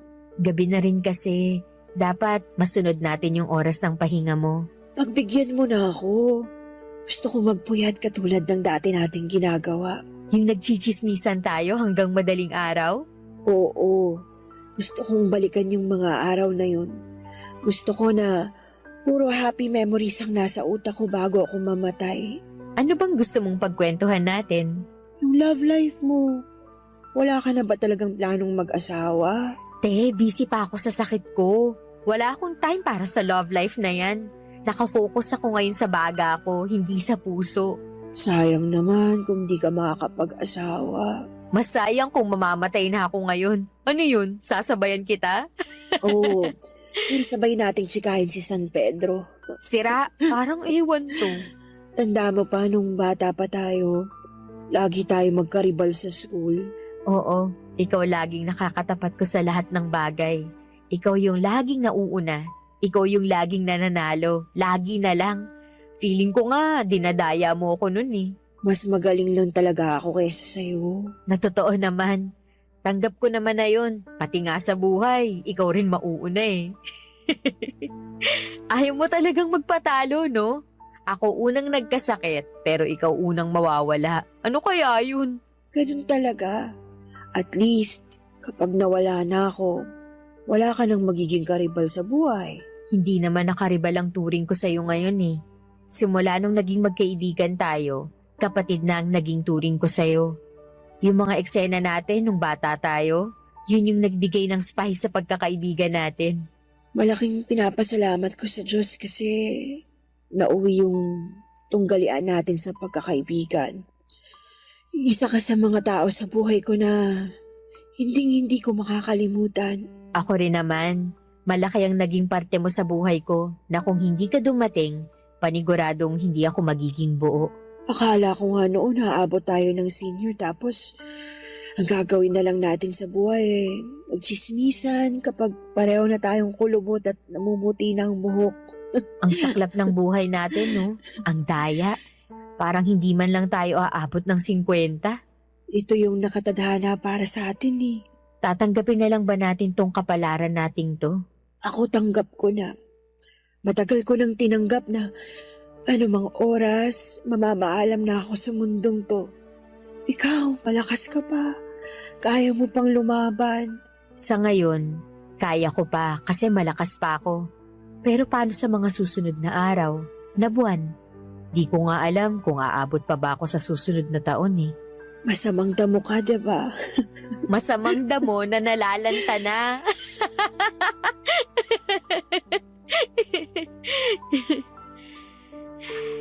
Mamimiss kita, Mona. Ako rin. Mamimiss ko yung mga araw na sobrang active pa tayo na para bang napakaliwanag ng future nating dalawa. Hindi man ako pinalad ngayon. Sisiguraduhin kong sa susunod na buhay ko, aabot ako ng 90. 90 lang? Isagad mo na hanggang 100 para may incentive ka. Oo ano. Ito na ba yung moment para magpaalam na tayo sa isa't isa? Huwag muna. Marami pa tayong pagkukwentuhan sa mga susunod na araw. Hindi ko hawak ang oras ko kaya mas maganda yung nagpapaalam na ako. Baka mamaya sa eulogy ko, banggitin mo na di man lang ako nagpaalam sa'yo kaya magpapaalam na ako sa'yo ngayon pa lang. Ang pangit naman nung magpapaalam. Ano ba dapat? Kita-kits na lang. Kita-kita na lang tayo sa kabilang buhay. Di kita-kits. Pero wag mong madaliin ha. Mahaba naman pasensya ko eh. Maaantay kita doon kahit gaano pa katagal na manatili ka dito sa mundo. Promise mo sa akin na lalabanan mo tong sakit mo katulad nung dati. Oo, promise. Promise yan ha. Mumultuhin talaga kita kapag sumunod ka agad sa akin. Oo, promise nga. Isang buwan matapos ang pag-uusap namin yon ni Mona ay tuluyan nang bumigay ang katawan nito, Papa Dudut. Noong ko napagtanto na sobrang bilis din pala ng panahon.